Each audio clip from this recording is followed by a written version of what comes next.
Ah, buenas tardes, chicos. ¿Se me escucha bien? Buenas tardes, Oxy, sí. Buenas tardes, Oxy. Buenas tardes, Oxy. Buenas tardes, se lo escucho. Buenas tardes.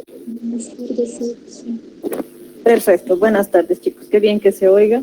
Ya no tengo el contratiempo del micrófono que a veces se me cambiaba, ¿no? Bien, un ratito más vamos a estar ya avanzando el tema. Estamos coordinando un rato el tema de las diapositivas. Mientras tanto, a modo de esperar, ¿qué tal? ¿Qué les ha parecido el tema de los apuntes? ¿Han logrado subir? He visto que hay una entrega atrasado, pero ya saben, ¿no? Envíos tardíos han visto ustedes mismos que afecta muchísimo. Cuéntenme, ¿qué les ha parecido la clase de ayer? Soy todo oídos. A mí me pareció interesante porque creo que prestas como más atención, como que es el apunte y es como que estás más al pendiente. Ya. Es como un repaso, es como si estuviéramos estudiando de vuelta. Nos ayuda bastante. A mí me gusta. Siempre tomo apuntes en mi cuaderno. Bueno, tomaba en el cuaderno, así que me ha gustado. Bien. Bueno, son opiniones muy positivas, por lo que veo. Pues sí, ¿no? Es más para ustedes que les va a servir de apoyo tanto para los exámenes o para las prácticas. Sí, como dice Alexia, ¿no? Algunos tienen la costumbre de anotar los apuntes porque al final es un método de aprendizaje que se utiliza y claro, les hemos pedido cuadernos, obviamente para esto, ¿no? Pero ahora están como que prácticamente casi obligados quizás a poder hacer estos apuntes y presentarlos en el classroom, ¿no? Entonces ahí tiene una constancia que estuvieron en clase, estuvieron viendo, estuvieron atentos a todo lo que se les estuvo explicando el arquitecto. Entonces, sepan utilizar bien este recurso porque les va a ayudar. Y claro, ahora con medios digitales es un poco más fácil y práctico, ¿no? Alexia tal vez puede, digamos, decir como un ejemplo, quizás, uno puede tomar apuntes, claro, manuscritos, pero digamos el tema de algún dibujo es un poco complejo, ¿no? Tienes que empezar a dibujar ahí o esbozar, hacer un boceto para poder guiarte quizás. Pero ahora con esto de la tecnología es más fácil, agarras Google, copiar imagen, pegar y ya tienes ahí un apoyo visual, ¿no? Que te ayuda a complementar tus conceptos. No sé si se me entrecortó, creo. Yo creo que solo es aprender a manejarlo y una vez que ya sepas manejarlo se te facilita. Porque por ahora, digamos, yo lo veo medio complicado esto. Pero una vez que lo sepa, fácil hacer. Stephanie, yo veo también otro problema que noté en mis compañeros. Sí, dime. Por ejemplo, en el momento de... O sea, me parece bien que se tomen apuntes, pero por ejemplo, uno se hizo de manera muy veloz. Yo sí pude, digamos, o sea, yo no me quejo, digamos, en esa parte, pero vi que muchos de los compañeros, no sé si te diste cuenta, en los comentarios estaban locos preguntando, ¿y qué ha dicho de esto? ¿Y qué ha hecho de esto? Claro, les mantiene al tanto, pero incluso por hacer rápido a veces se ignoran conceptos que son más profundos. Por ejemplo, ayer estábamos hablando, ¿no? de la postura de los faraones y todo eso. Y la postura hierática, por eso en este caso, y la simetría e incluso la solemnidad, o sea, incluso te das cuenta que, o sea, sí mencionó, pero no, o sea, en el momento de copiar, o sea, es que sabes qué es lo que me hace recuerdo esto, al estilo bancario, ¿no? Que te dictan, tú transcribes y de eso se da. Yo pienso que no sé que también el tiempo a veces se nos hace limitado, ¿no? Y eso también lo comprendo. Pero, por ejemplo, hay conceptos difíciles que yo pienso que sería bueno que, digamos, se pause, ¿no? Yo, por ejemplo, sí entiendo que es hierático, pero la mayoría de personas incluso no sabían cómo se escribía hierático con lleno. Entonces, hay esa falencia que noté yo ayer. Y eso. Ok, bien. Aclarando este punto, agradezco tu opinión, Bedoya. Sin embargo, yo les voy a aclarar una cosa. Ustedes tienen micrófonos. Ustedes, tal como su deber de estudiantes, es que si a ustedes no les ha quedado algo claro, ustedes dicen, aquí no me ha quedado claro qué es hierático, cómo se escribe hierático. Ustedes tienen que preguntar y decir para que el arqui haga, porque el arqui no se va a rehusar a decirles o explicarles este tema, ¿no? Entonces, ahí ya entra muy parte de... Porque a lo que veo, Liz, o sea, según él ya tenemos que saber todo eso y hacer una pregunta. No sé. No es eso tampoco, Abigail. Es simplemente que ustedes agarren, activen el micrófono y se les va a explicar, porque esa es prácticamente nuestra labor. Tanto mi persona como el arqui somos personas que van a enseñar. No podemos tampoco sobrepasar por alto esas cosas. Entonces tengan muy en cuenta eso, ¿no? No sean tímidos al preguntar o al pedir que vuelva a explicar algún concepto. Buenas tardes, aquí. Bien, buenas tardes, Fanny. ¿Cómo estás? ¿Qué tal? ¿Ya está todo listo, Fanny? Sí, ya están aquí los chicos. Bien, buenas tardes. Vamos a dar inicio a las clases entonces.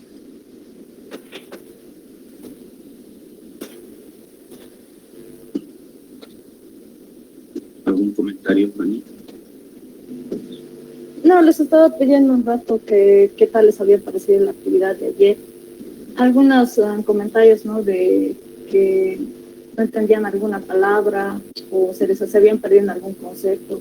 Yo les estoy sugiriendo que si ese es el caso, no duden en preguntarle a usted, ¿no? Tienen un micrófono que pueden manejar los chicos y pueden consultarles si tienen dudas.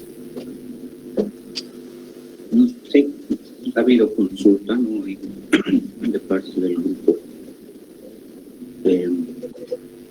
Esta forma de dar la clase es una nueva forma, pero existen los medios para hacer las consultas, ¿no? Entonces, adelante, pues. Bueno, vamos a ver el tema de Grecia. Se puede ver mi pantalla, ¿no? Sí, aquí se puede ver. Y Fanny me ha respondido. Sí, yo fui.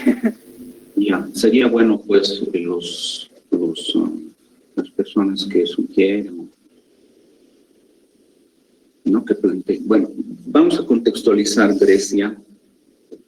Entonces, la metodología que usamos y el esquema para explicar, lo hemos organizado de manera tal que está inscrito dentro de un orden, una manera de entender la historia, una forma de interpretación. Un segundito, voy a activar.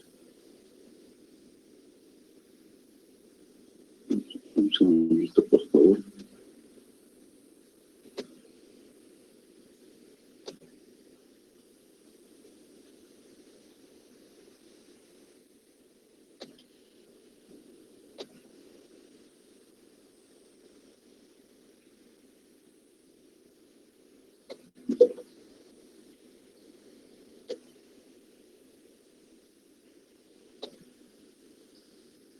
Bien, entonces Grecia, vamos a pasar a otro tema.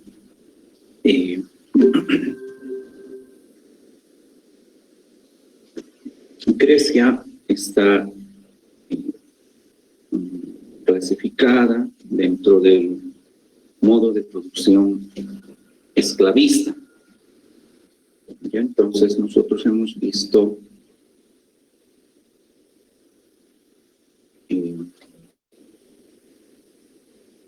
vamos a copiar estas diapositivas.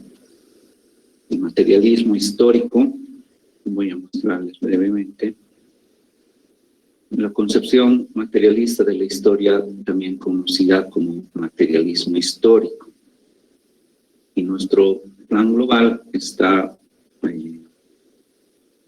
basado en esta concepción materialista de la historia. ¿Ya? Entonces, este es un término acuñado por el marxista ruso George Plekhanov, que alude al marco conceptual identificado por Karl Marx y usado originalmente por él y Friedrich Engels para comprender la historia humana. Hay otra visión, la visión anglosajona, que divide la historia en la prehistoria, edad antigua, edad media, contemporánea, moderna, contemporánea, ¿no? Pero ha sido, muchos interpretan esto como una relación simplemente histórica de hechos, ¿no? Y quizá, y bueno, no aparentemente, sino vemos que el materialismo histórico, en el afán, además de explicar el desarrollo de las diferentes culturas, momentos históricos, lo que hace es desentrañar estos momentos para intentar establecer en qué momento se producen estas tensiones entre los diferentes, entre las clases sociales, ¿no? Esta lucha de contrarios, ¿no? Aquí, opresores y oprimidos. Sí. perdón la interrupción, Arqui. Se le está oyendo un poco bajo el audio. Si se puede acercar un poquito más al micrófono. Entonces, decía, esta dualidad, esta contraposición, esta lucha histórica, ¿no? Entre opresores y oprimidos. Pues en el afán de buscar el origen de ese desequilibrio, de esa desigualdad, Karl Marx y Federico Engels establecen pues un orden cronológico, histórico, pero además fundamentado en esa desigualdad, ¿no? Y posteriormente estudiosos y tratadistas van a establecer, definir y denominar como materialismo histórico, como vemos aquí, este marco conceptual. Entonces el materialismo histórico es un marco conceptual, ¿no? Materialismo es un marco teórico para explicar desarrollos y cambios en la historia humana a partir de factores prácticos, tecnológicos o materiales, en especial el modo de producción y las limitaciones de impone el resto de los aspectos organizativos, aspecto económico, jurídico, ideológico, político, cultural, etc. Para el materialismo histórico, los cambios tecnológicos y el modo de producción son los factores principales de cambio social. Aquí es muy importante, ¿no? Jurídico y político. Y es en los factores materiales de este tipo donde deben buscarse las causas últimas de los cambios. Entonces, como vemos aquí, estos cambios tecnológicos y el modo de producción son los factores principales del cambio social, jurídico y político, que estos a su vez constituyen lo que Gramsci llamaba el bloque histórico, ¿no? Y cada uno de estos elementos destacaría o tendría una fuerte incidencia a lo largo de la historia, lo cual haría que en determinado momento histórico se vea fuertemente influido, ya sea por lo político, lo ideológico, pero siempre dos elementos como la sociedad y la economía que estarían en la base de este esquema histórico global serían los determinantes de los diferentes momentos, ¿no?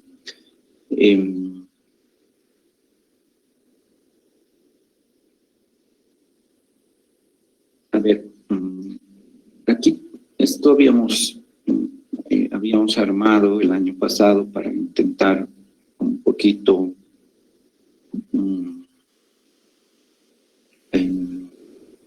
orientar y aclarar algunos elementos. Entonces, por ejemplo, como vemos aquí, para Karl Marx el proceso de conocimiento o forma de reconocer se realiza en las siguientes fases. 1, la práctica, el hombre se enfrenta a la naturaleza a través de algún fenómeno particular.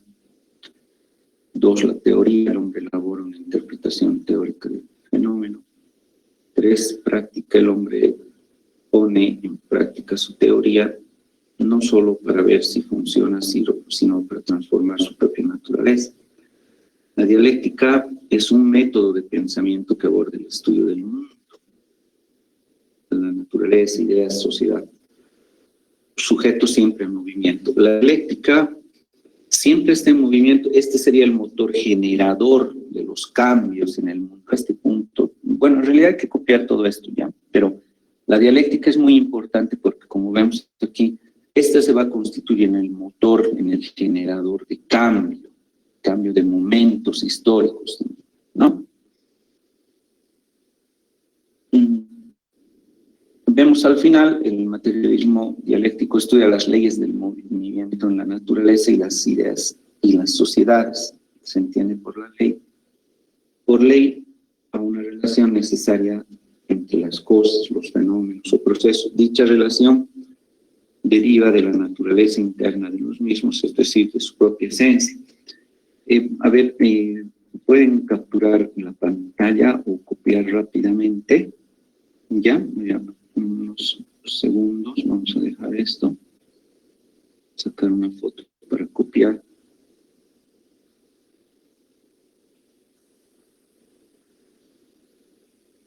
El siguiente.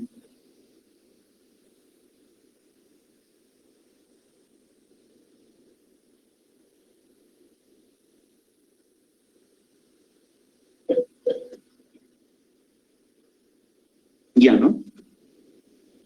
Y esta siguiente.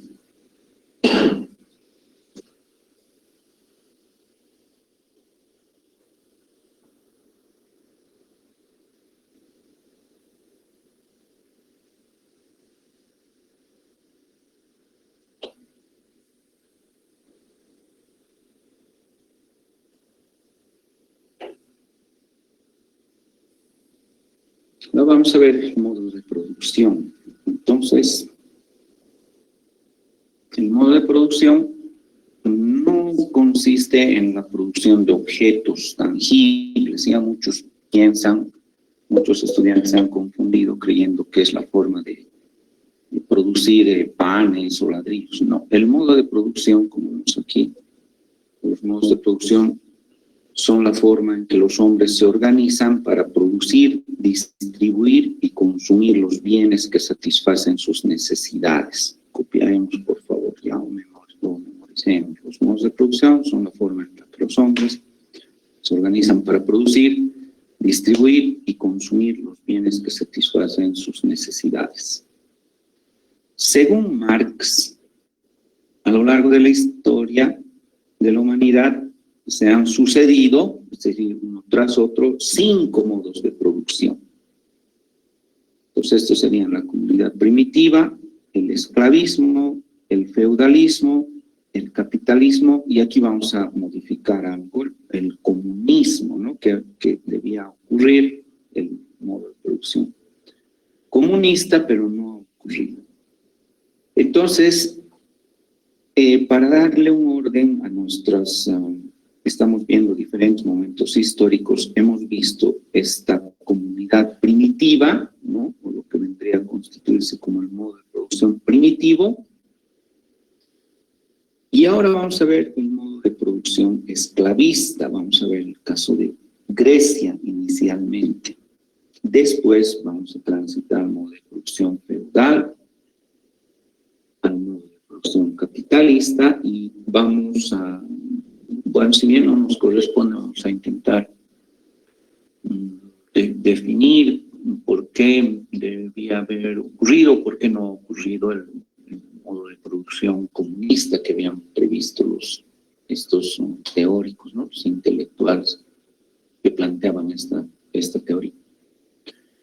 Entonces no debemos olvidar que, según Marx, a lo largo de la historia de la humanidad se han sucedido 5 modos de producción. Y los modos de producción son la forma en la que los hombres se organizan para producir, distribuir y consumir los bienes que satisfacen las necesidades. 1, 2, 3, 4, 5 modos de producción. Este esquema dibújenlo, por favor. Modo de producción primitivo. Quiero decir esto, voy a activar. Modo de producción primitivo. Modo de producción esclavista, a pesar de que tienen los... Bueno, voy a explicarles eso. Modo de producción feudal, la Edad Media, o feudalismo. El modo de producción capitalista basado en el libre mercado y el modo de producción comunista que debía haber ocurrido por el desgaste y decadencia del modo de producción capitalista. ¿Ya? No sé si tengan la posibilidad de analizar eso, pero bueno, aquí está. Dentro del modo de producción primitivo... Arqui, disculpe que lo interrumpa. Le habla Luz Stephanie. ¿Puede volver a repetir esa parte? Se me ha cortado. No puedo escucharlo bien. Entonces, hemos visto que son 5 modos de producción. Hay que copiar este esquema como base, como guía, ¿no? No es una verdad absoluta. Cuidado que alguien diga, no, tenemos que ahora todos basarnos en el materialismo histórico. No. Esta es una opción. ¿Por qué se ha considerado esta opción en los planes globales? Bueno, por lo menos en el que se trabaja en el área de sociales, es porque en el afán de explicar el origen de las diferencias, de estas contradicciones sociales, los teóricos del materialismo histórico han ahondado, digamos, ¿no? en la búsqueda de los momentos históricos, y eso se ha traducido en una línea que establece diferentes estadios históricos. Y entonces, tenemos un primer modo de producción, que es el modo de producción primitivo. Hemos visto las sociedades bueno, no son sociedades, el periodo paleolítico, y estas sociedades primitivas neolíticas, con la conformación de la aldea. ¿Qué es lo que pasa en estas sociedades primitivas neolíticas? No existían clases sociales, hemos visto, ¿no? Un esquema de una posible aldea, hemos visto las actividades que se desarrollan, que van a hacer que el hombre se establezca en un solo sitio, como el descubrimiento de la germinación por parte de la mujer, etc. Pero no vemos clases sociales en este momento neolítico, ¿no? Y entonces a lo que la otra visión se le denomina tradicionalmente como prehistoria, aquí se le denomina modo de producción primitivo, al no existir clases sociales, ni tampoco existe la propiedad privada, ¿no? Como hemos visto. Después transitamos a un siguiente modo de producción, que es el modo de producción esclavista, el esclavismo.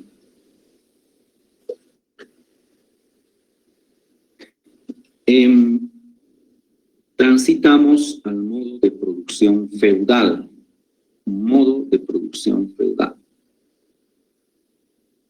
modo de producción capitalista. Y finalmente debía haber acontecido el modo de producción comunista, pero no hemos observado, no ha ocurrido este momento, ¿no? Hay 2 etapas intermedias definidas y clasificadas que a partir de la experiencia en el Asia, y aquí al medio hay que hacer una línea, por favor, y vamos a poner modo de producción asiático.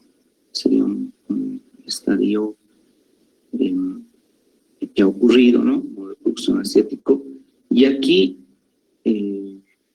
bueno, no es un modo de producción, pero vamos a, alguien debe preguntar, ¿y el socialismo? El socialismo estaría aquí, sería probablemente un sitio intermedio entre estos dos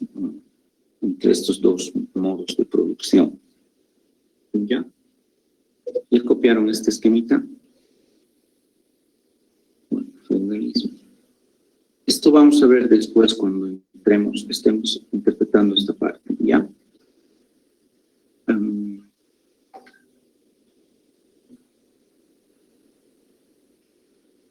Grecia. Entonces, Grecia está, corresponde a ese modo de producción esclavista. Grecia corresponde al modo de producción esclavista. Un segundito, por favor.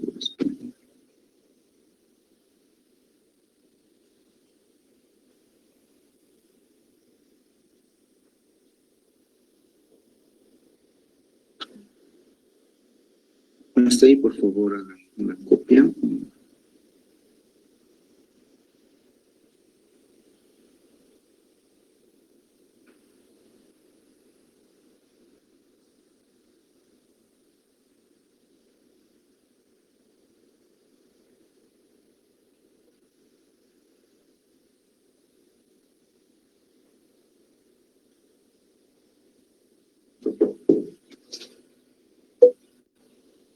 Entonces, Grecia es otra ciudad-estado grande, llega a constituir toda una confederación de ciudades. Eso anoten por favor, Grecia es una confederación de ciudades que tenían la misma ideología,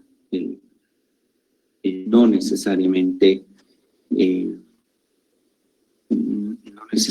la misma visión política, pero hay un conjunto de ciudades que se va a agrupar en torno a una idea común. Entonces, estas ciudades-estado, las polis griegas, están habitadas por unos hombres que van a desarrollar una buena parte muy importante del conocimiento universal. Este sistema estaba basado en el esclavismo. Este sistema económico griego estaba basado en el esclavismo, ¿no? Estas polis o ciudades-estados se denominan polis porque en estos espacios se desarrollaba la política, ¿no? Grandes pensadores, literatos, políticos, obviamente filósofos, maestros van a desarrollar su actividad en Grecia. Entonces, en las polis operaban los políticos, de ahí viene el nombre, ¿no? Y van a agruparse en espacios inicialmente emplazados en las colinas, ¿no? Unas ciudades o polis amuralladas, y a estas se les va a denominar polis continentales. Polis continentales.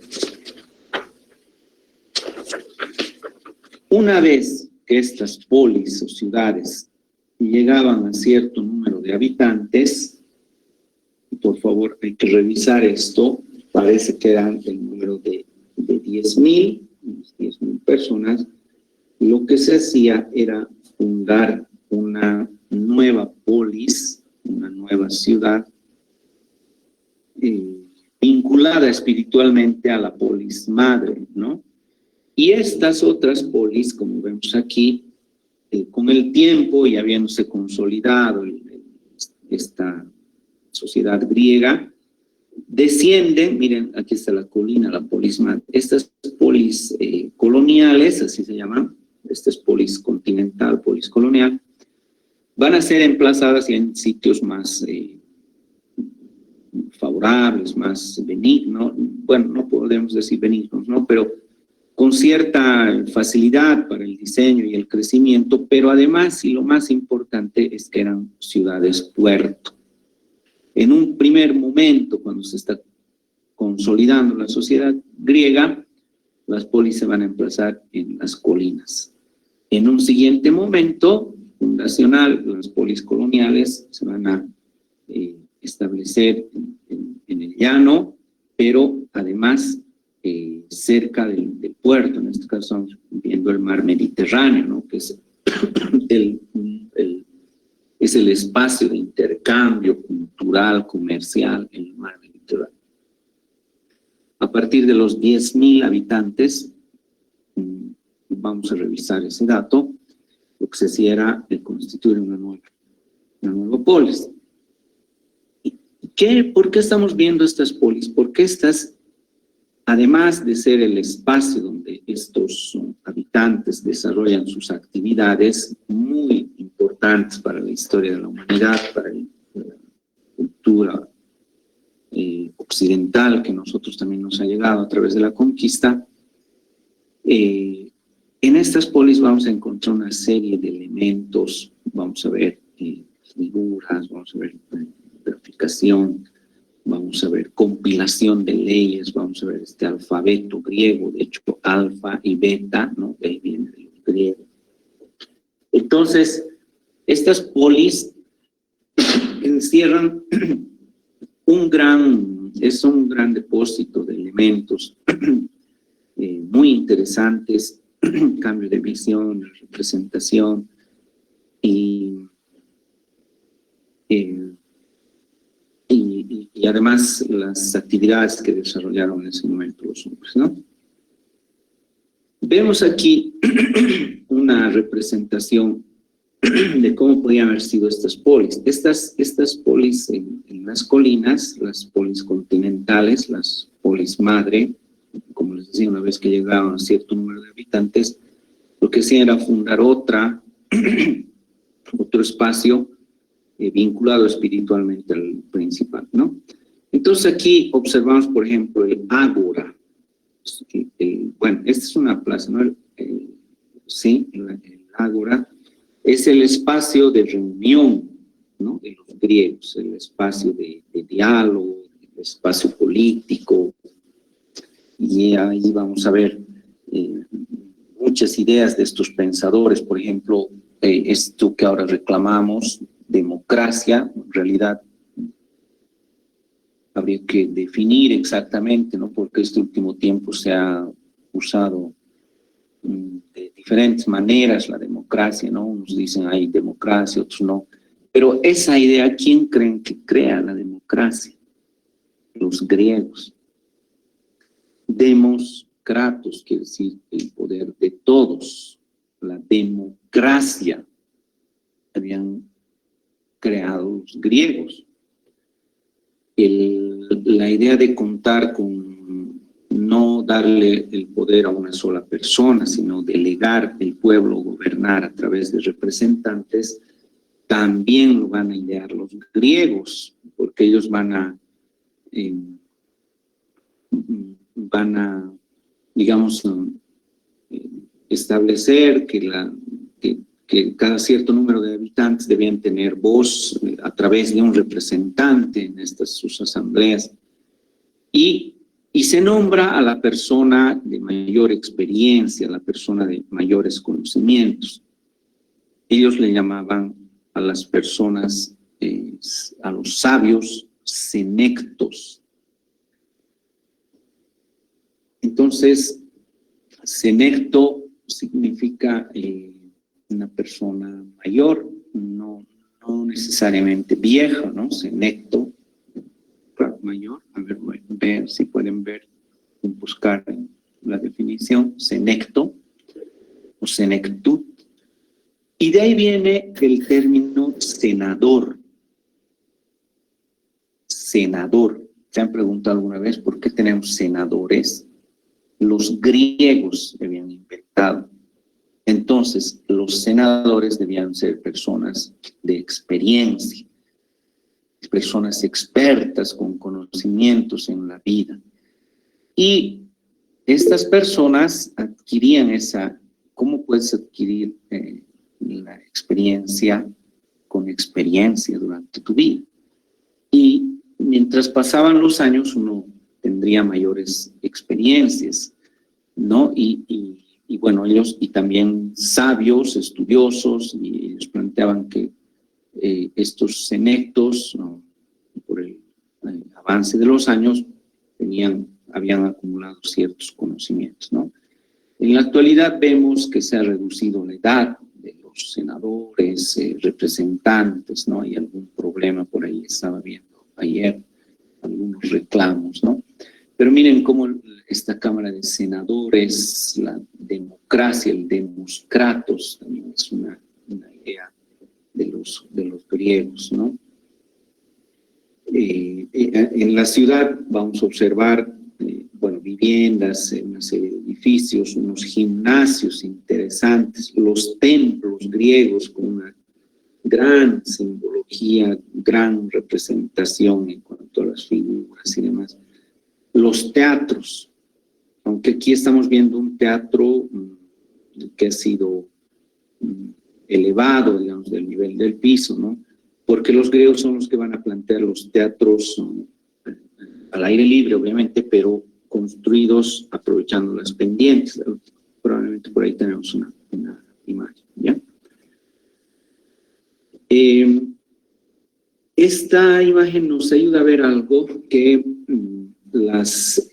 estas polis eran polis coloreadas. Mira, aquí hay un trabajo de restauración de la pintura y esa idea de que Grecia era una ciudad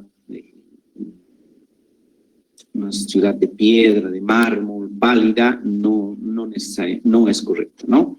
Se ha descubierto en los encuentros entre columnas y vigas, por ejemplo, el color en las rendijas, y aquí vemos unas columnas rojas, por ejemplo, vemos una viga amarilla, ciertos detalles azules en los capiteles y demás. Entonces, estas ciudades griegas eran unas ciudades de colores, mucho uso del color, se trabaja. Hay unos interiores también que se han estudiado, miren estos rojos, los amarillos, ¿no? Aquí hay un escaño, por ejemplo, pero además el dinamismo en la composición aquí de esta pintura parietal. Aquí vemos unos delfines, por ejemplo, motivos marinos, unas rosetas, el agua, los peces. Entonces el color era importante. Bueno, esto que les decía, la idea esta del teatro también es una, bueno, sí, no me atrevería a establecer que los griegos son los que han iniciado el teatro, pero esta actividad de que el hombre representa comedias, dramas, canta, por ejemplo, recita, con seguridad ocurría con los griegos, por supuesto, pero probablemente antes. Pero la idea de contar con un espacio dedicado a tal efecto, miren esta belleza, este es un teatro que está apoyado sobre una colina. Entonces, ¿qué idea más simple podríamos encontrar que apoyarnos en una colina y construir unos asientos? Entonces, no estoy hablando necesariamente de arquitectura, sino estoy hablando del salto que dan los griegos, de esa idea que tenían, ¿no? Y quiero comentarles, por ejemplo, que los griegos plantean una idea para ascender. Ellos van a, como digamos, casi normalizar el uso de la grada. Miren esta grada de aquí. Y yo les pregunto, ¿alguna vez han visto una idea más fabulosa que una grada, una forma de subir que no sea costosa ni nada? O sea, yo sé que hay ascensores, todo, pero se arruina. En cambio, esta es una idea tan elemental que consiste en poner un pie, luego el otro y llegar a esta parte del río. Pero bueno, eso no queremos ver ahora. Lo que nos interesa, miren, es este espacio que van a diseñar los griegos, donde personas van a ocupar una o varias personas y desarrollar actividades que tienen que ver con el canto, por ejemplo, la música, la comedia, el drama que les comentaba. Y van a cerrar aquí con un elemento a manera de un espacio de recambio que atrás, ¿no? Fondo, que además seguramente era decorado. Y aquí se producía pues esa gran experiencia, ¿no? Los dramaturgos, etc. Y esto estaba poblado de habitantes, ¿no? Y quiero comentarles una de las características uno de los logros y conquistas de la sociedad griega fue la isóptica. La isóptica, ¿no? Y además, cuando una persona hablaba o hacía algo, claro, recitaba o cantaba, entonces esto se ha demostrado, se ha medido, la última persona, la que está aquí arriba, puede oír, obviamente las que están aquí también, pero tiene esa característica, o sea, está diseñado, está construido hasta el lugar donde puede oírse esta persona, ¿no? Entonces, este es un espacio de recreación muy importante para los griegos, donde aquí vamos a además, grandes oradores aquí participaron, ¿no? Haciendo ciertos discursos y demás, el teatro griego. Mira, ahí está. Es lo que les decía. Entonces, ¿para qué construir semejante estructura como vemos en la actualidad? Cuando te puedes apoyar, la naturaleza te está entregando una pendiente. Y bueno, ¿no? Esta sería una idea. Estamos parados aquí y es enfrentarnos, el espectador que estuviera aquí arriba nos mira y nos oye de la misma manera que otro que estuviera sentado aquí, por ejemplo, ¿no? Entonces, por ejemplo, entre la iconografía que nos dejan los griegos están estos dos mascarones, y que yo les voy a pedir luego que los copien, ¿ya? Porque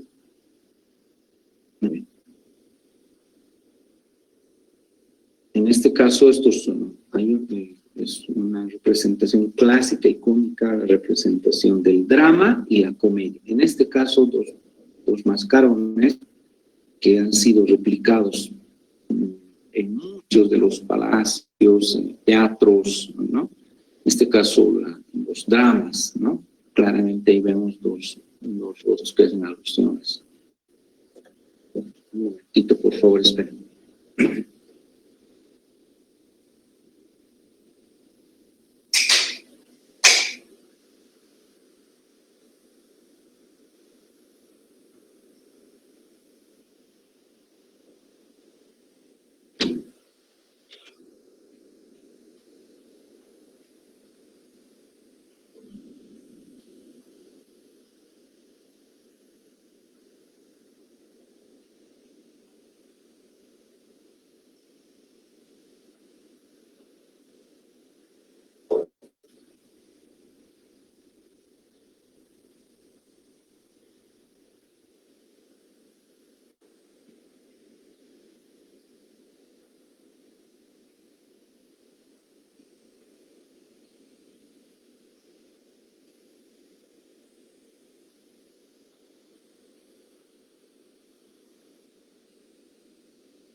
Bueno, vamos a continuar. Entonces, también observamos el alfabeto griego, que después lo vamos a desglosar, vamos a hacer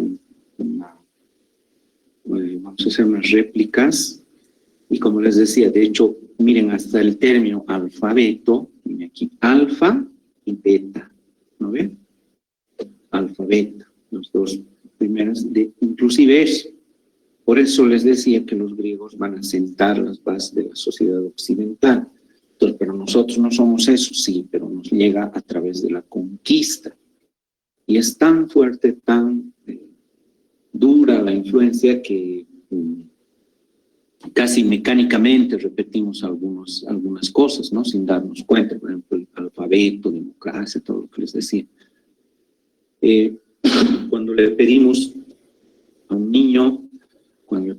niño pequeñito que dibuje una casa, le das un papel y le das un lápiz, dibuja una casa, ¿qué va a dibujar? Va a dibujar un techumbre con caída a 2 aguas en forma de tímpano triangular y unos muros con una puerta, ¿no? En el fondo, ¿qué es eso? Es un templo griego, es un templo griego. Miren cómo la influencia, casi sin pensar, cuando estábamos en el aula, en la universidad, hacíamos un ejercicio, yo les pedía a 2 al frente y les decía, a ver, dibujen una casa. Entonces, más o menos con ciertas diferencias, ellos hacían una representación que en el fondo parece ser un templo griego, porque si alguien te dice dibuja una casa, ¿por qué automáticamente dibujas esos faldones en forma de tímpano triangular? Cuando alguien podía hacer una, no sé, una casa en forma de cúpula, no sé, una figura geométrica, lo que sea, pero casi mecánica y automáticamente hacemos el mismo dibujo todos. Y esa es una idea griega. Ese es el templo griego, como vamos a ver después, ¿no? Nuevamente estamos viendo este soporte en roca, ¿no? Estas lápidas. Aquí vemos escritura griega sobre roca. El soporte, en este caso, sigue siendo la roca. Pese, o sea, también se usaba ya el pergamino, porque los griegos habían conocido Egipto, de hecho intervienen, van a renombrar varias ciudades en Egipto, etc. Y entonces aquí tenemos este ejemplo, ¿no? de la escritura griega. Estas tablillas, miren, tablillas con alguna resina y una varilla, probablemente eran como para ir a las clases, los apuntes. Esta es lindísima porque estos son unos apuntes de clase que se habían encontrado, estaba viendo la vez pasada. Este de aquí abajo son apuntes de una clase, ¿no? Y aquí una réplica de cómo eran estas, un marco de madera con una pasta, una resina. Y aquí han quedado apuntes de unos ejercicios griegos, bellísimo, ¿no? Pues miren, el soporte, la roca, el papiro, también estas resinas, estos elementos. Les comentaba el alfabeto griego, el alfa, beta, gamma, delta, epsilon, zeta, ¿no? Eta, pita, iota, kappa, lambda. Muchos de ustedes han debido ver cuando estaba en el colegio se usaba esto en las clases de física, ¿no? El alfa, beta, el pi, que además el número, el 3.14, 15, 16, bueno, lo que vendrían a ser las mayúsculas y las minúsculas, miren. ¿Quieren capturar la pantalla, copiar o luego buscar? Nada, bueno, ya. En cuanto a la representación de las figuras en estas polis griegas, en este mundo, en la Helade griega, difiere completamente de lo que habíamos visto ayer, ¿no? Aquí estamos viendo al sacerdote Laoconte, es una figura, no es una deidad, pero es un sacerdote Laoconte, y sus 2 hijos devorados por unas serpientes gigantes. Entonces se mezcla la mitología, pero más allá de la mezcla, de la otra concepción que no vamos a ver ahora, lo que yo quiero mostrarles es la idea de representar la figura humana, ¿no? Entonces, miren los esfuerzos, la musculatura, la barba, el cabello, la cara del drama, la ficción, estas serpientes que van enroscando, los hijos del sacerdote, miren cómo están tratando de zafar de la desgracia. Entonces, diferente a la visión egipcia, ayer que decimos una visión frontal, estática, solemne y hierática, aquí estamos ante una composición asimétrica, porque si trazamos eso que ayer les decía, ¿no? el axis, ese axis. Aquí si trazamos el axis, no vamos a encontrar un punto de referencia para establecer un equilibrio simétrico. Aquí está absolutamente descentrado, ¿no? No vamos a encontrar ese axis. Y las figuras completamente en movimiento. Y asuntos que tienen que ver con la cotidianeidad. Este joven sacándose una espina es una obra maestra, ¿no? Pero además la calidad del trabajo. Pero es un tema tan simple, pero aquí podemos incluso establecer bueno, no vamos a establecer un estudio psicológico, pero podemos entender el momento que está viviendo este joven. Es un momento de molestia, ¿no? Cuando te entra una espina o tienes algo en el zapato, entonces hay que sentarse y revisar. Miren, este está sumamente concentrado tratando de buscar esa espina. Entonces aquí podemos leer ese momento y nos captura, nos invita a mirar qué está pasando, ¿no? Y la concentración, este momento anímico, es transmitido en la representación, algo que no ocurría en Egipto. En Egipto yo les decía, miren la atemporalidad del faraón, siempre eterno, perfecto, siempre joven. En cambio aquí se tratan temas de la vida diaria. Es una figurita de mármol, ¿no? Una figura de mármol, mejor dicho, porque además es una copia romana. Muchos de estos han sido destruidos, hundidos, los romanos van a copiar. Otra de las figuras temáticas es este discóbolo, el discóbolo de Mirón, discóbolo de Mirón. Entonces aquí el discóbolo es una escultura realizada por Mirón en el año 455 a.C. ¿Qué es este discóbolo de Mirón? Es un joven, bueno, un hombre, no es joven, deportista, que lo que está haciendo es lanzar un disco. Es además un deporte que se practica en la actualidad. Miren desde dónde viene. Entre otras cosas, los griegos son los que se van a inventar las Olimpiadas, que ahora las seguimos celebrando. Entonces, como era una comunidad con federación de polis, cada cierto tiempo se convocaban a los mejores atletas y cada polis llevaba a sus mejores atletas. Entonces aquí lo que tenemos es la representación de un atleta lanzando el disco. Lo propio, miren la musculatura, ¿no? La tensión del brazo, la concentración, el movimiento, la técnica. Los que alguna vez han hecho lanzamiento de bala, disco o jabalina entenderán que el profesor decía, agáchese así, pero ¿para qué voy a doblar mi pie? Usted doble así porque va a impulsar más, va a causar el efecto de resorte, va a girar y va a lanzar, ¿no? Entonces, miren, aquí no hay ejes, no hay axis, no hay simetría.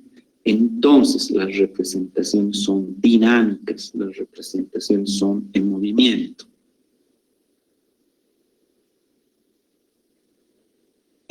Esta figura está incompleta. Aquí probablemente el dios de los mares, ¿no? Aquí podríamos entender, se habrá perdido este tridente, este Poseidón, ¿no? No tiene el tridente.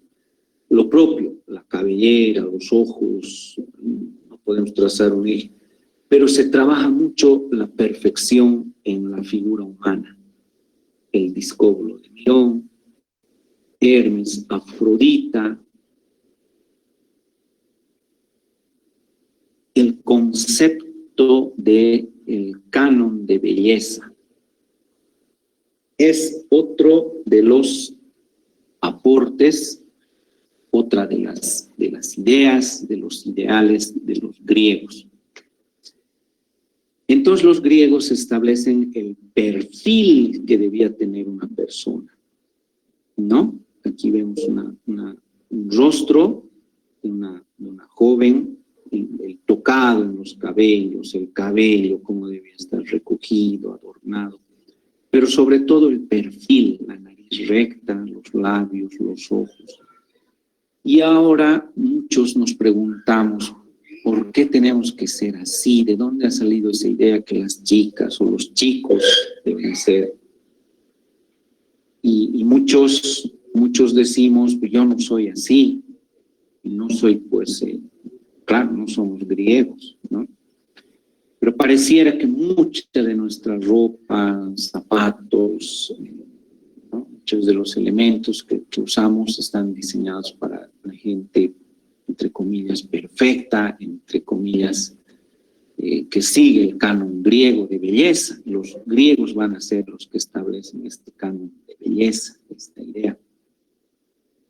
Y miren, esa es otra de las importaciones, ¿no? ¿De dónde hemos sacado que la mujer debía ser así o que el hombre debía ser así, ¿no? Entonces la mujer, y bueno, eso ha provocado y muchos problemas en la actualidad también, pero son los griegos los que diseñan y trabajan, inclusive desde bebés a los niños jóvenes, etc., para disciplinarse. Aquí está el sacerdote, ¿no? El ideal de hombre también, ¿no? Musculoso, etc. La barba. Las guerras. El hombre griego debía dominar el arte de la guerra, debía dominar los conocimientos de algún arte, algún conocimiento de su época, debía saber defenderse en la guerra, debía conocer el arte de la guerra, debía procurar ser intelectual y cuidar mucho su aspecto físico. Los griegos diseñan los gimnasios. Nos parece raro, pero los griegos tenían gimnasios en sus ciudades, en sus polis. Y a estos gimnasios asistían los jóvenes, ¿no? Y practicaban la lucha libre, una forma de box, por ejemplo, ¿no? La lucha libre, varios deportes. Para eso usaban pues unos aceites, se untaban unos aceites, perfumes, había unas deidades en las esquinas, se le ofrendaba a la deidad la lucha, etc. Entonces, los griegos debían ser mentalmente, debían desarrollar sus capacidades mentales sin descuidar el aspecto físico. Entonces son los griegos los que van a establecer el canon de belleza. ¿De dónde hemos sacado que los hombres debían tener los brazos, etc.? Bueno, claro que sí, todos quisiéramos estar así, pero no siempre se puede, ¿no? Pero el tema de la barba, los rizos, los cabellos, este ideal de belleza, ¿no? El griego viene de ahí.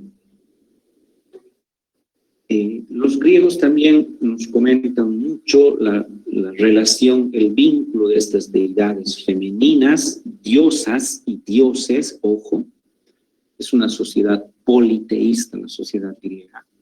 Nos habla de dioses y diosas, ojo, ¿ya? Porque después, desde la Edad Media, desde el modo de producción feudal, vamos a hablar de un dios varón, además, ¿no? Uno solo.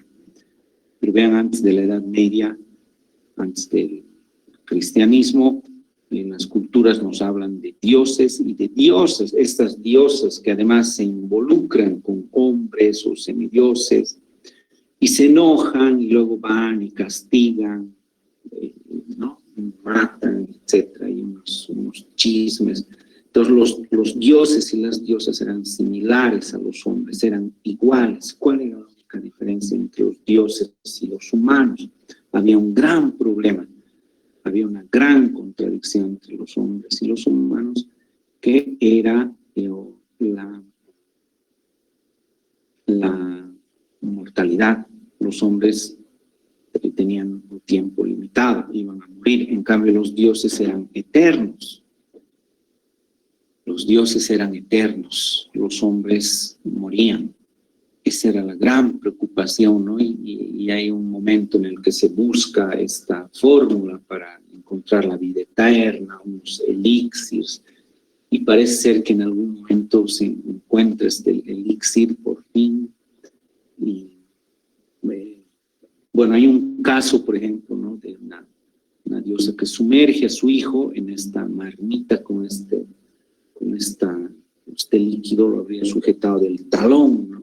Lo sumerge, entonces era inmortal, pero esa partecita de donde le había agarrado el talón, esa partecita era el punto débil, y ese es, incluso es mi talón de Aquiles, decimos a veces, ¿no? Eso también ha sido inventado por los griegos. Esta diosa habría agarrado al bebé del talón, lo sumerge y bueno, pues al final muere este gran Aquiles porque le habría llegado una lanza, una flecha, lanza, talón. En cuanto a la representación cerámica, miren, vamos a observar diferente Egipto, aunque en la última etapa de Egipto hemos visto mucho movimiento y color, pero aquí, desde el inicio, se van a usar figuras como este pulpo que estamos viendo, un pulpo, ¿no?, con sus brazos, tentáculos,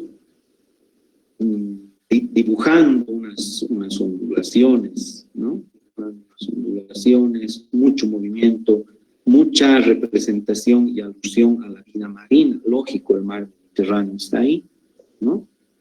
También hay una serie denominada de las figuras negras sobre fondo rojo, esta serie, y aquí se nos cuenta muchísimo en la mitología griega, ¿no? Los dioses jugando, por ejemplo, aquí en los estados psicológicos de tensión, momentos. En la pintura parietal vamos a encontrar también a estos esclavos, servidores, probablemente sirvientes, probablemente africanos por el color y el cabello, ¿no? Y miren la diferencia con Egipto. Aquí no es la misma, el ojo, por ejemplo, ¿no? Pero ahora las figuras son más estilizadas, ¿no?, con mucho más movimiento, recuperando esa idea de perfección del cuerpo humano. Entonces aquí nace, ¿no?, lo que les decía.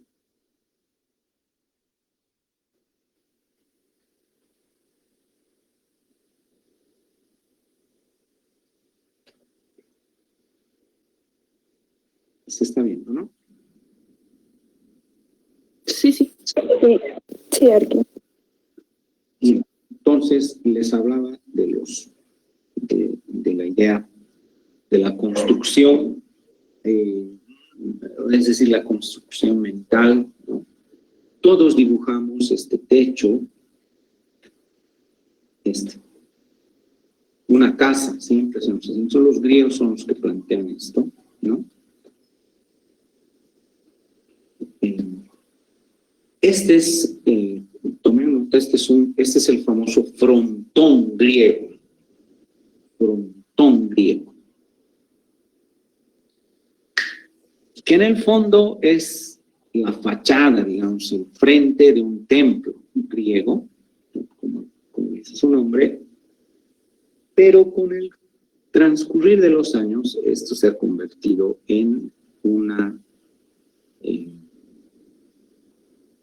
elemento que representa la sabiduría, la perfección, el equilibrio y el ideal del diseño. ¿Por qué? Porque estos templos griegos estaban diseñados y basados en esto que vemos aquí, la regla Áurea. Los griegos... Liz, perdón que le corte. ¿Podría volver a repetir esa parte, por favor? Estos edificios han sido diseñados a partir de este número universal, de la regla de oro o regla áurea.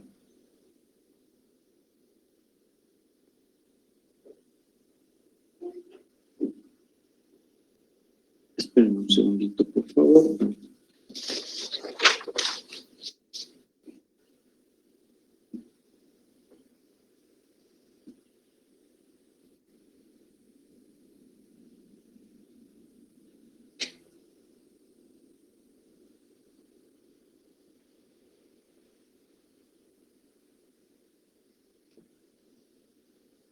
grandes obras maestras, grandes obras arquitectónicas, grandes piezas de diseño han sido trazadas a partir de esta regla de oro.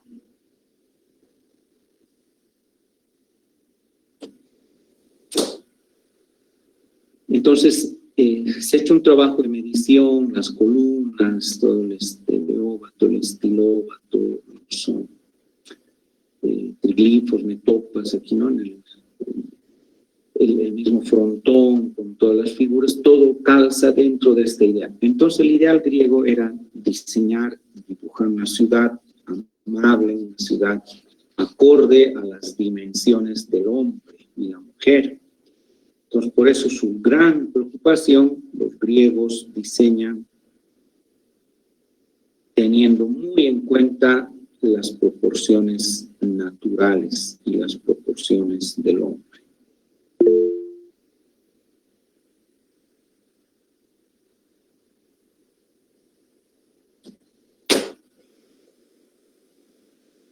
Aquí tenemos una imagen bellísima de un frontón griego, ¿no?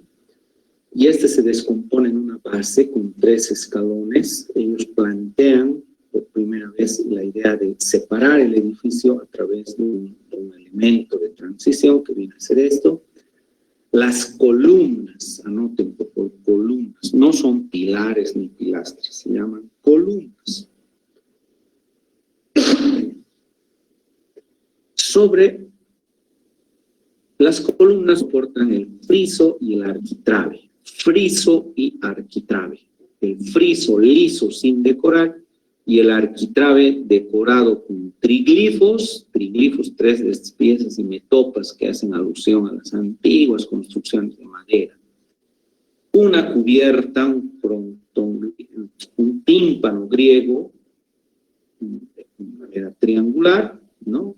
Y el cual se rellena con figuras como esta venera, ¿no? algunas plantas, o relata hechos históricos.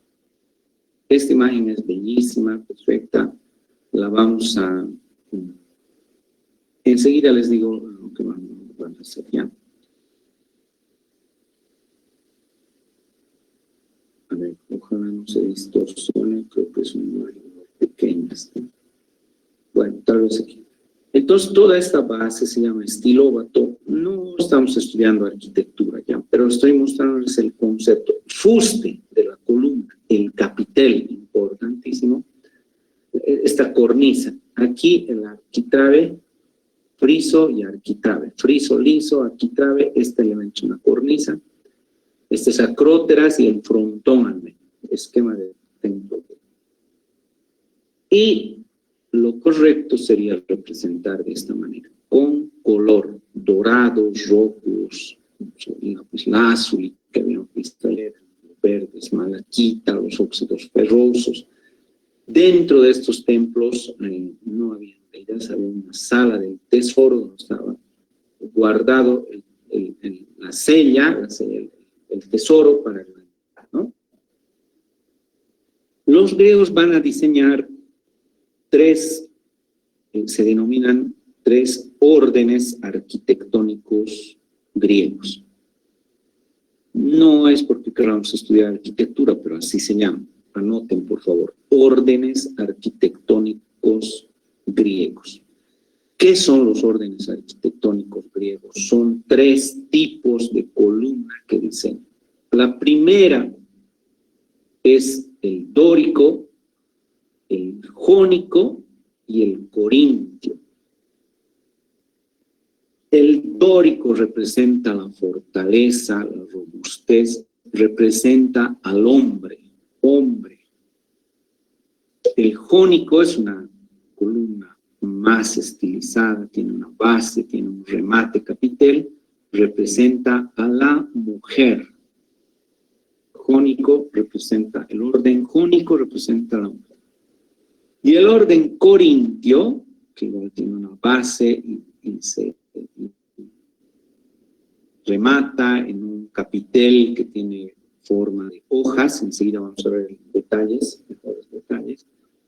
Es igual a una columna muy esbelta. Esta tiene que ver una representación, alusión con la belleza, la perfección de... Aquí está. Esto necesito también que busquen luego en el internet. Miren, quiero que vean algo. Aquí hay una línea, la base, ¿no? Vamos a trazar una línea imaginaria y yo quiero que tracen luego en su cuaderno esa línea. Este no tiene base, este representa al hombre, es más de menor tamaño, más robusta, tiene un fuste estriado con aristas vivas, que enseguida les voy a mostrar. Aquí vemos la otra alternativa, el orden jónico, con una base, unas volutas se llaman estas, volutas. Representan los rizos de la mujer. Y finalmente esta columna, la columna corintia, que tiene como remate hojas de acanto que habrían estado inspiradas en la planta que se llama acanto, ¿no? Pues estos son los tres órdenes, dórico, jónico y corintio. El orden dórico. El orden dórico. Capturen esta imagen, por favor, luego la van a buscar en internet para pegar en su cuaderno. Ya, dórico, jónico, corintio. Luego, capturen también esta otra imagen porque la vamos a desglosar y describir. Esta columna dórica que les decía se apoya directamente sobre el estilóbato, ¿no? No tiene una base, tiene un fuste con un capitel. Este arquitrabe, el friso que les comentaba, y si hacemos un recorte por aquí, vamos a ver que tiene la forma así, como una tapita de refresco, ¿no? Las tapas esas de pata. Y a esto se le denomina aristas vivas. Es una columna muy robusta, ancha en la base, angosta aquí en esta parte, en el collarino, ¿no? Representa al hombre. Esta es la columna. No tiene base, basa o base. Ahí está la representación. El orden dórico. El orden jónico. Rápidamente voy a mostrar esto porque el orden jónico tiene una basa o base, con toros, estos son toroides, estos son escocias, esto es mucho más alto y tiene unas volutas, que es lo que le diferencia en el capitel, las volutas y la base o basa, aquí dice base, está bien, fuste. Tiene unas aristas, pero son aristas planas, como ven aquí. Ya, eso quizá no lo vamos a... Está la columna, ¿no? El fuste, el capitel, la basa, ¿no? El entablamento. Incluso en la simbología, digamos, en la actualidad, hay grupos que usan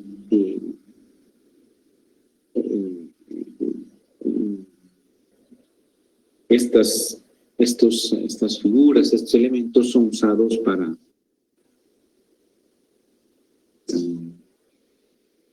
denotar, por ejemplo, el orden dórico solidez. Este orden jónico representa la sabiduría en algunos órdenes de personas, ¿no?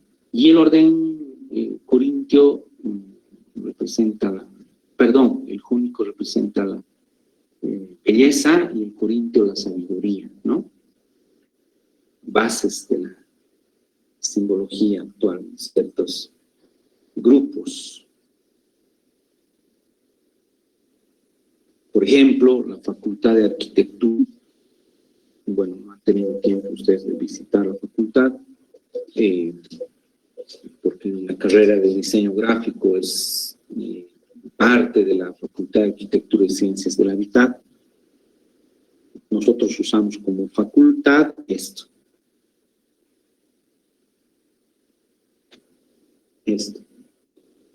¿Por qué usa la Facultad de Arquitectura esto?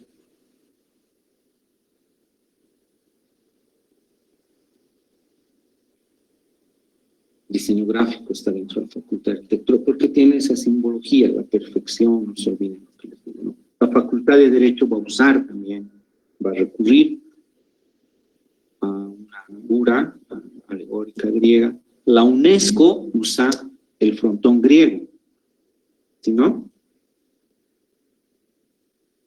Ahí está el jónico, inspirado en la mujer, en una basa, estas aristas planas. Aquí tenemos estos elementos, las volutas. Ahí están las volutas, así se ven, ¿no? Y qué belleza, claro. Bueno, cada una de las piezas tiene su nombre, pero eso no es nuestro área de conocimiento. Finalmente, el orden corintio, que les decía, que remata, tiene un capitel basado en las hojas de acanto. Un diseñador griego habría observado que dejaron una canasta con una piedra encima, entre la planta había crecido y había salido por las rendijas, y esa fue la fuente de inspiración de esta columna corintia. Miren esta belleza aquí.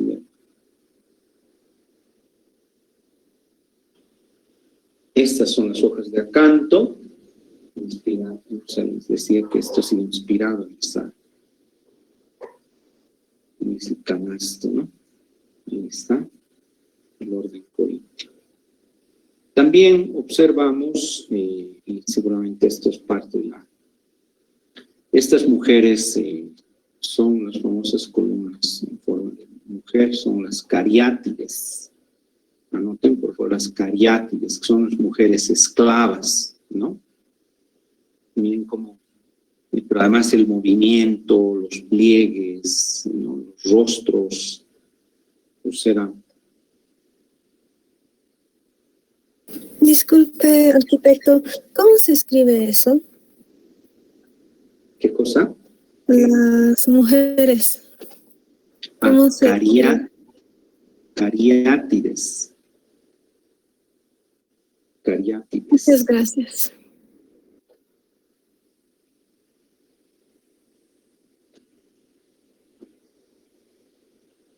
Lo que pasa es que estoy con mi pantalla completa, no puedo ver el chat, no puedo ver nada, solo veo la imagen, ya por eso no puedo escribir. Está Fanny, entonces ya me sí, escribiendo. Ya escribió el chat. Ya, muy bien. Entonces ahí va completándolo, ¿no? Ahí está el frontón griego, como les decía. La UNESCO va a recuperar esto, ¿no? Porque significa academia, sabiduría, equilibrio. Entonces, base de el hombre en Grecia, ¿no? Una sociedad mucha alegría, música, que es una sociedad patriarcal, pero fortísimamente patriarcal. En estas polis vivían estaban lideradas por hombres, es una sociedad patriarcal, 100%. Y aquí en Grecia aparecen las clases sociales jóvenes, aparecen las clases sociales en el modo de producción esclavista. Arriba en la punta de la pirámide está la aristocracia. Eso también se han inventado los griegos. Aristo quiere decir lo mejor, el gobierno de los mejores.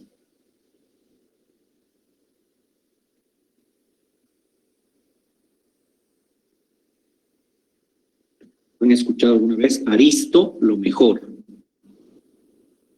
Aristocracia, el gobierno de los mejores.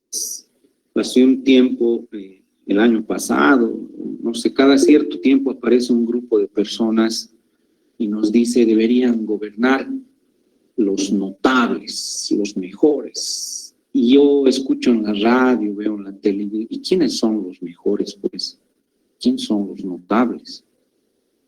O sea, es un reclamo permanente, ¿no? ¿Cómo los indios van a gobernar? Deberían gobernar los notables, los mejores. En el fondo estamos hablando de un grupo aristocrático. Entiendo, quiero entender eso. Pero ¿cómo podemos elegir a los mejores? O sea, ¿quién, a ver, digamos en el curso, si tuviéramos la oportunidad de estar en el aula, somos más de 100 personas, 120 creo que somos en el curso, ¿cómo puedo decir, cómo puedo elegir a uno de ustedes y decir usted es mejor que el otro? Usted es notable respecto al otro, a su compañera, o sea, esa idea me parece una idea del pasado. No hay que tener cuidado, o sea, quizá lo que quieren decir es a la persona que tenga ciertas competencias en algún ámbito, ¿no? Digamos, estoy pensando en un ministro de minería que tenga cierta experticia, no sé. Pero van a escuchar ustedes cada cierto tiempo dicen, elegiremos a los notables. Pucha, y yo digo, ¿cómo podemos elegir a los notables? O sea, ¿quién es notable? Yo me iré a anotar como notable. ¿Quién puede decir que yo no soy notable? ¿No? Bueno, seguro muchos dirán, pero todos deberíamos ir a hacernos anotar como los notables, como los, ¿quiénes son los? Bueno, pero esa idea, así estaba dividida las clases sociales en Grecia, ¿no? La aristocracia, los mejores, esos son. Bueno, se habían elegido como los mejores. Después de la aristocracia venían los hombres libres, que eran los griegos de nacimiento, eran los hombres que habitaban las polis. Eran hombres libres. ¿A qué se dedicaban? Al ocio productivo.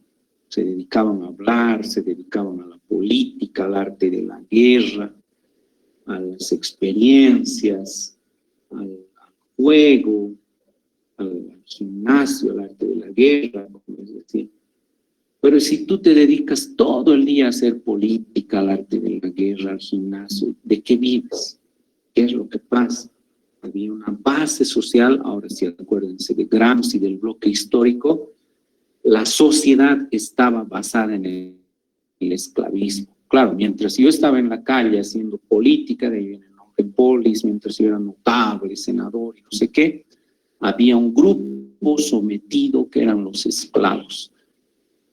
La base económica de Grecia era la esclavitud, y esa esclavitud era el soporte de los hombres libres. Se entiende el concepto ahora, ¿no ve? ¿Por qué les decía el modo de producción esclavista? Entonces, si volviéramos al pasado y nos dijeran en qué lugar quieres estar, del lado de los hombres libres o del lado de los esclavos, seguro casi todos vamos a elegir estar del lado de los hombres libres o de la aristocracia, porque claro, nadie quiere ser esclavo, nadie quiere tener un amo. Entonces, vean lo que les decía Marx y Engels en el afán de establecer en qué momento ha ocurrido esa división en la sociedad, por qué algunos tenían que ser aristócratas, por qué algunos tenían que ser hombres libres, y por qué otros humanos tenían que ser esclavos. ¿Quién dijo eso? Por primera vez en la historia estamos asistiendo a la división de clases sociales. Los esclavistas y los esclavos, al otro lado. En la actualidad existe eso, ya no. ¿No? Porque estamos en otro momento histórico con otra contradicción social, que cuando lleguemos les voy a explicar en su momento, ¿ya? Pero si en el neolítico no existían clases sociales, nadie dueño, no había propiedad privada, ¿en qué momento aparece la propiedad privada, las clases sociales? Uno de los primeros momentos es este. Por eso les mostraba los modos de producción. Después de los hombres libres estaban los comerciantes periecos, comerciantes o periecos. ¿Qué eran? Estos eran también hombres libres que se dedicaban al comercio, sobre todo al comercio marítimo.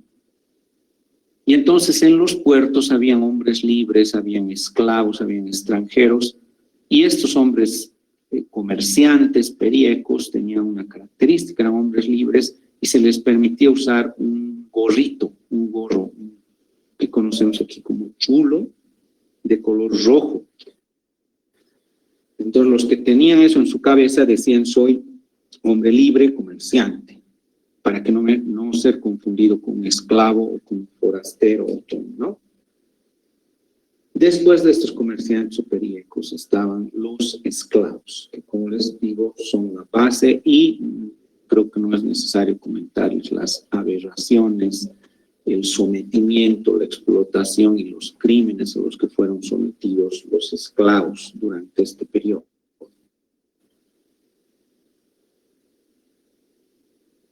El canon de belleza, que lo hemos comentado, ¿no? Tanto el hombre como la mujer. ¿De dónde viene esa idea? Desde aquí viene. ¿Quién ha dicho que la mujer tiene que ser aquí? Entonces, vamos a estudiar a los griegos. Que cuántas veces, y después esto lo va a escribir Vitruvio, el romano, el gran historiador, 7 veces, ¿no? Miren, fíjense, canon de belleza, los rizos, el cabello, de repente mi cabello es separado, ¿no? De mí es así parado. Entonces no estoy dentro del canon de belleza griego. Vean ustedes, las narices, los ojos, la perfección, la musculatura, todo eso es una herencia de los griegos. Canon de belleza. Bueno, esta foto no, ¿no? El color dista mucho de lo que realmente era. Es así como vemos ahora, pero así con este color deberíamos ver. Por eso les decía, todo era coloreado, ¿no? Sociedad color. Juramento hipocrático, esto es grave. Entonces, Hipócrates, que era un médico griego, ¿no?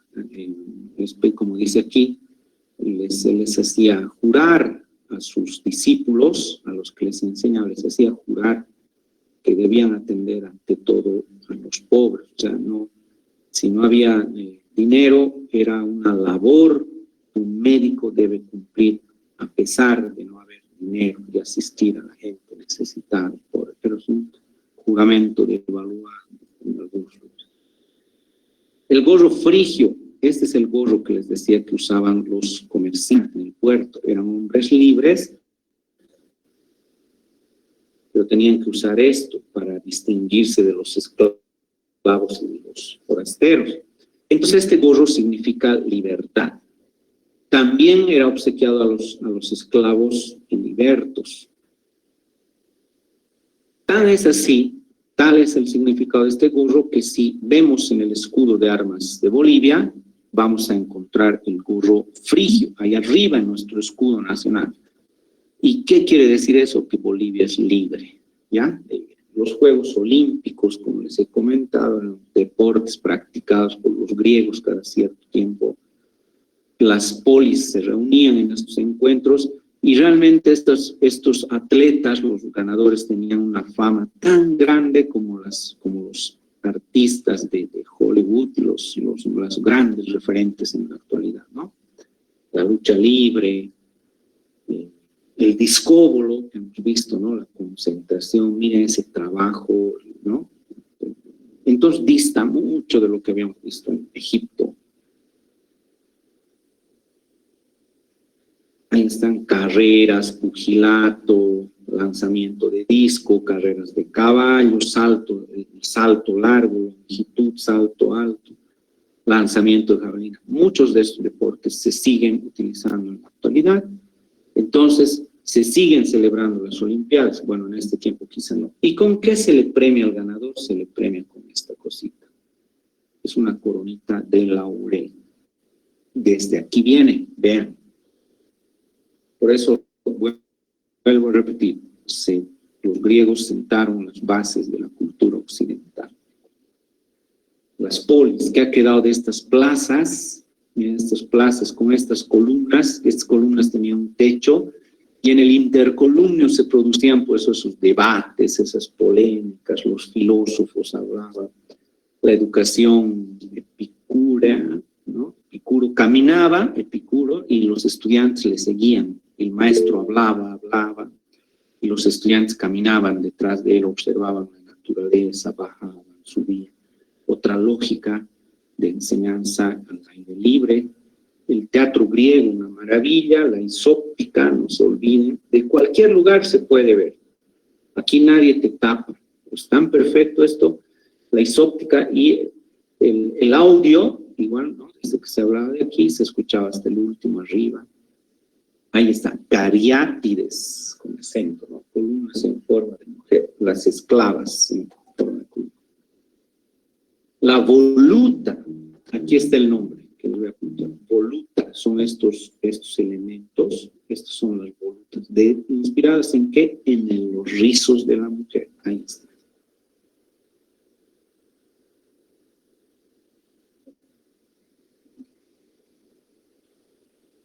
Los rizos de la mujer. Las estrías de las columnas, ¿inspiradas en qué? Miren, el vestido, ¿no? Las estrías, semejanza a los pliegues del vestido de la mujer y el canon de belleza griego de la mujer. El frontón griego diseñado a partir de la regla áurea. Un espectáculo colorido, las ciudades eran coloridas, ¿no? El interior de algunos de los edificios, que lo que se intentaba replicar era la llegada al Olimpo, al cielo.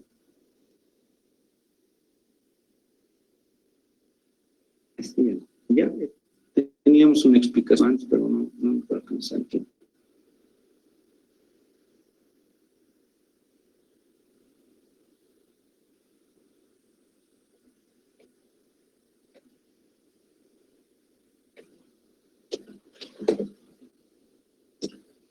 Muy bien, jóvenes, voy a quedar ahí. Al igual que ayer, les voy a pedir el control de clase hasta las 11:59 de hoy, todo lo que hemos visto. También debo subir esta primera parte del libro de John Pollen para que a partir de del tema de ayer, más la lectura, planteemos un ensayo, y voy a subir las inducciones hasta un poquito más tarde, ¿ya? Voy a crear un espacio. Respecto a Grecia, voy a plantear una metodología de trabajo para reforzar todo lo que hemos visto. Entonces, voy a diseñar todavía esa metodología. No diseñar, ¿no? Ya tengo una metodología, pero lo voy a ordenar y la vamos a adecuar a nuestra clase. Bien, jóvenes, eso es... Liz, tengo una duda antes. Buenas noches, ¿me escucha? Sí, no escuché muy bien. En esta parte me quedó bueno, tengo una duda. ¿Qué es el dinanismo? ¿Qué cosa? ¿El qué? Dinanismo, tal vez escuché mal. ¿Era tal vez dinadismo? No sé. Aquí está el dinanismo. Tal vez escribí mal o escuché mal para que me corrija. Dinamismo. Ahí está. ¿Qué es? De dinámica.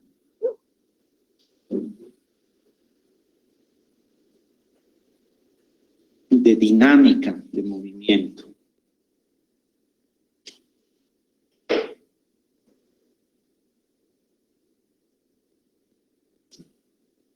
Gracias.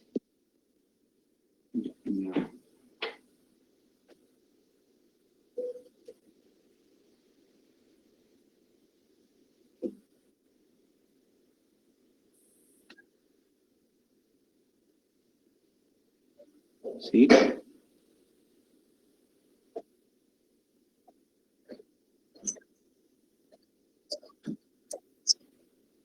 No, en realidad no se convierten. Las polis continentales nacen como tales, son las ciudades antiguas, son las ciudades fundamentales, son las ciudades donde inicia la actividad, sí. Hay una película, han visto, ¿no? Hay una película, se llama Los 300. ¿Ha visto esa película? Los 300. Sí. Sí. No, yo igual solo la escuché.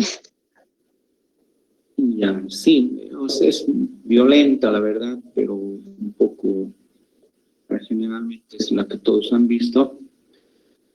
Pero ahí podemos ver unas ciudades, ¿no? La composición, esta sociedad patriarcal, esa idea del hombre perfecto, intelectual, el hombre luchador, dominador de las artes de la guerra, y cómo defiende su territorio y defiende su polis, ¿no? La idea del padre que transmite conocimientos al hijo. Entonces ahí podemos ver un poquito lo que eran estas polis y cómo irradian. Es decir, estas polis estaban emplazadas en las colinas porque por una idea básica que consiste en el resguardo. Entonces, mientras esté en una colina ahí arriba, probablemente me defiendo mejor desde ahí arriba, ¿no?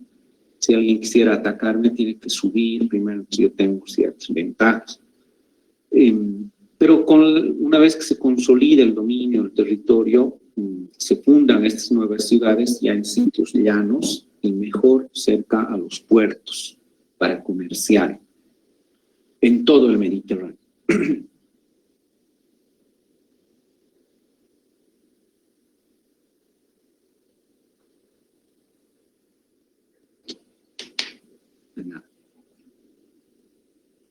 Bien, ahí quedamos. No voy a subir, voy a crear los espacios para que ustedes suban el control de lectura y la instrucción para hacer nuestro ensayo y la metodología para resolver el trabajo de Grecia. ¿De acuerdo? Muy bien, muchas gracias. Buenas noches. Está bien, Arqui, gracias, hasta luego. Hasta luego. Gracias. Gracias, chicos. Gracias, hasta luego. Hasta luego, sí, gracias. Hasta luego. Hasta luego. Sí. Hasta luego. Hasta luego.